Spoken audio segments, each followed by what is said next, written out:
E aí, pessoal? Beleza? Vamos nessa. Hoje falar sobre formação de monarquias nacionais e a centralização do poder na mão dos reis. Gente, qual é o contexto? O contexto é fim de Idade Média, começo de Idade Moderna.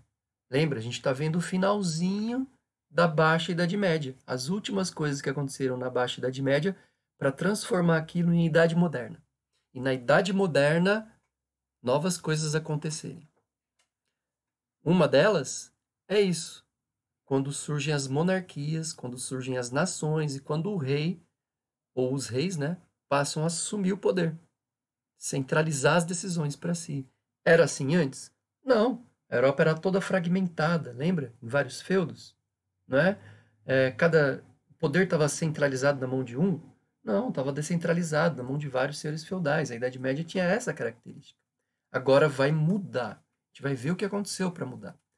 Mas antes de entender o que aconteceu, a gente precisa entender cada uma dessas palavras. Simples, vamos ver. Olha lá, eu separei aqui, ó, monarquia. Então, o que significa monarquia nacional? Eu separei aqui, na verdade, ó, monarquia e nacional. Vamos entender o que significa a palavra para entender o que aconteceu. Mono, se você divide a palavra, mono quer dizer um, arquia quer dizer poder. Então, monarquia é o poder de um. Quem é esse um? Monarca, ou seja, o rei. E a partir de agora, a gente pode chamar o rei de Estado, tá? Estado com letra maiúscula. Estado, se você for procurar no dicionário, alguma coisa nesse sentido, aqui para o sétimo ano, Estado é a mesma, com letra maiúscula, é a mesma coisa que lei ou regra, certo? Existia um rei lá na França que dizia assim: o Estado sou eu. Peraí, se Estado é a mesma coisa que lei ou regra, e ele diz o Estado sou eu, o que ele está querendo dizer é: eu sou a lei, eu sou a regra, não é? Ele centralizou as decisões para si, não é? Então, a partir de agora, se eu falar Estado ou rei, eu estou falando da mesma coisa, tá? Então, isso é monarquia. Quem é o monarca é o rei. Quem é que manda politicamente a partir de agora? Vários senhores feudais? Não. Vocês vão ver que vai ser o rei daqui para frente. Ou o Estado daqui para frente. Beleza, entendido a palavra monarquia? Vamos para a palavra nacional. Olha aqui. Nacional, nacionalismo, nação. É uma variação da palavra nação. Gente, nação não é a mesma coisa que país, nação não é a mesma coisa que território, nação não é a mesma coisa que pátria, né? Nação não é a mesma coisa que Estado. Nação é um sentimento que você tem em relação ao grupo que você pertence, certo? Pode ser qualquer grupo. Você gosta de futebol, então você é do grupo dos flamenguistas. Você gosta de música, então eu posso falar em nação roqueira, posso falar em nação roqueira. Eu posso falar em nação evangélica. Eu posso falar em nação evangélica. É um grupo que sente afeto das coisas que gostam. Em relação à religião, não importa a religião. Em relação ao esporte, ao time de futebol, não importa o time de futebol. Em relação à música, não importa qual tipo de música, não é?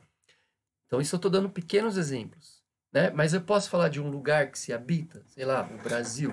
Então, você tem um sentimento de nação brasileira, né? Um sentimento de nação inglesa, de nação hindu, mexicana, canadense, enfim. Então, nação é um sentimento que existe dentro das pessoas em relação ao grupo que elas pertencem, não é?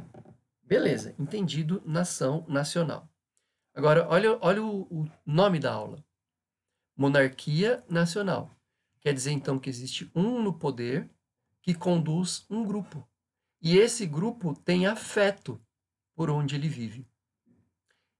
Isso era possível lá na Idade Média? Não. Na Idade Média existiam vários feudos. Não existe um rei.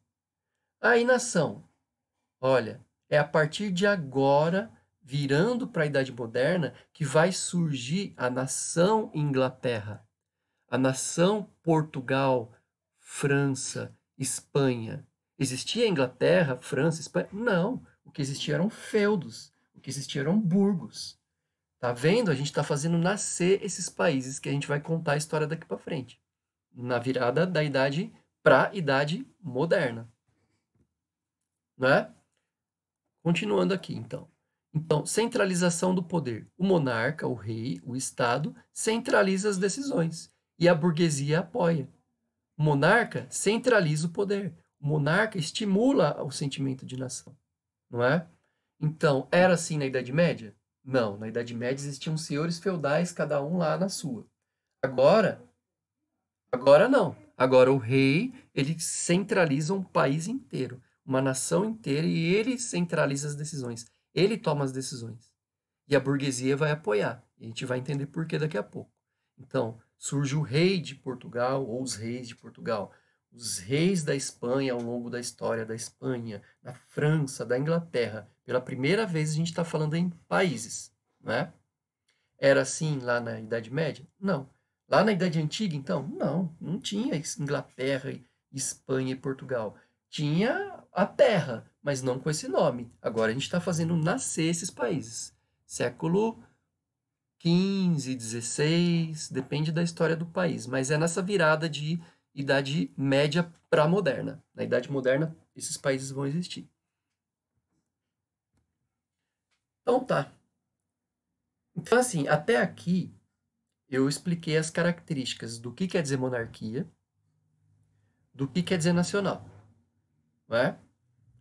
Ótimo, essas são as características. Agora, o que aconteceu para virar nisso, não é? Aí vem a explicação, não das características, porque eu já falei, mas dos fatos, o que aconteceu. Para eu explicar o que aconteceu, vocês precisam entender essa relação aqui, ó. É uma espécie de uma união do rei ou dos reis com a burguesia, com o grupo de burgueses, lutando contra os senhores feudais, não é? Existiam interesses antagônicos entre esse grupo e esse grupo. E existiam interesses em comum, semelhantes, parecidos entre o rei e a burguesia. Por isso que o rei e a burguesia vão se aliar para derrotar os senhores feudais. E com o tempo, esses nobres senhores feudais vão ter que se readaptando, o feudalismo vai desaparecendo, os senhores feudais também, e a gente está chegando ao fim da Idade Média, né? Mas vamos ver quais são os interesses de cada um desses envolvidos para acontecer isso que eu estava falando das características. Olha lá. O rei receber vários impostos, centralizar o poder, a burguesia quer pagar um imposto só, padronizar pesos, medidas e moedas, e os senhores feudais querem manter a estrutura que era antes. Mas calma aí, a gente só leu, vamos tentar entender essa lógica. Presta atenção, olha só que legal. A burguesia era aquela classe social que vocês viram que atravessava a Europa, atravessavam vários burgos, vários feudos ao longo de meses, né? Buscando as especiarias lá no Oriente Médio. Especiarias que vinham da Arábia, da China, da Índia. Né? Lembra que eu falei das especiarias? Cravo, canela, pimenta, açúcar, pólvora, seda, porcelana. Então eles pegavam isso e transportavam de burgo em burgo, de burgo em burgo, de feudo em feudo, né? Para comprar e vender. Aí vocês viram que para eles conseguirem fazer isso, eles tinham que pagar impostos, ter carta de franquia, tinha uma burocracia para eles fazerem isso. Não era simplesmente sair fazendo. E uma coisa indignava muito a burguesia, que era o fato de toda vez que eles iam vender num lugar, eles tinham que pagar imposto. Imagina a quantidade de lugares que eles passavam. Imagina a quantidade de feudos que eles passavam para negociar. Em cada feudo tinha que pagar um imposto. Eram muitos feudos. Muitos, muitos, muitos feudos. Não é? Vai passar uma ponte de um feudo para o outro, por exemplo, tem que pagar imposto. Vai abrir ali a barraquinha para vender? Tem que pagar imposto. Pagar imposto para quem? Ué, para quem é dono daquela terra. Quem é dono daquela terra? O senhor feudal. O senhor feudal está lucrando com essa lógica? Tá. Por isso que ele quer manter essa estrutura. Para ele está sendo vantajoso. Mas para a burguesia está sendo vantajoso? Não. Ela não quer pagar vários impostos. Ela quer pagar um imposto só. Tá aí escrito aí, ó. Ela quer pagar um imposto só. Por isso que a burguesia fica indignada com os senhores feudais. Simples, né? Outro detalhe da burguesia ainda. Naquela época, não existia uma unidade de peso. Ah, como assim, professor? Vai vendo. Você está no feudo X, 1 quilo pesa isso aqui, certo? Exemplo. Aí você vai para o feudo Y. No feudo Y, 1 quilo é isso aqui, certo? Aí você vai para o feudo Z, 1 quilo é isso aqui. E no feudo W, no feudo P, no feudo R, existiam centenas de milhares de feudos, cada um com o seu peso e com a sua medida. Aí imagina você, burguês. Ah, me vê 1 quilo de açúcar.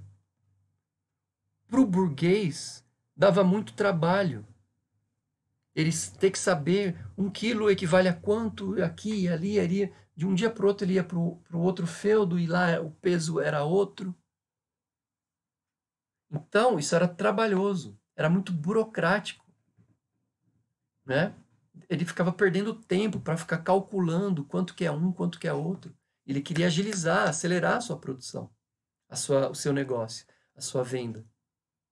Então, o que esse burguês quer? Ele quer padronizar os pesos, ou seja, fazer com que, exemplo, toda a França, 1 quilo seja 1 quilo. Padronizar. Para facilitar a sua vida. E isso não só para o peso das coisas, mas também para as medidas. 1 metro, por exemplo. Num feudo, 1 metro é isso, no outro feudo 1 metro é isso, no outro feudo 1 metro é isso.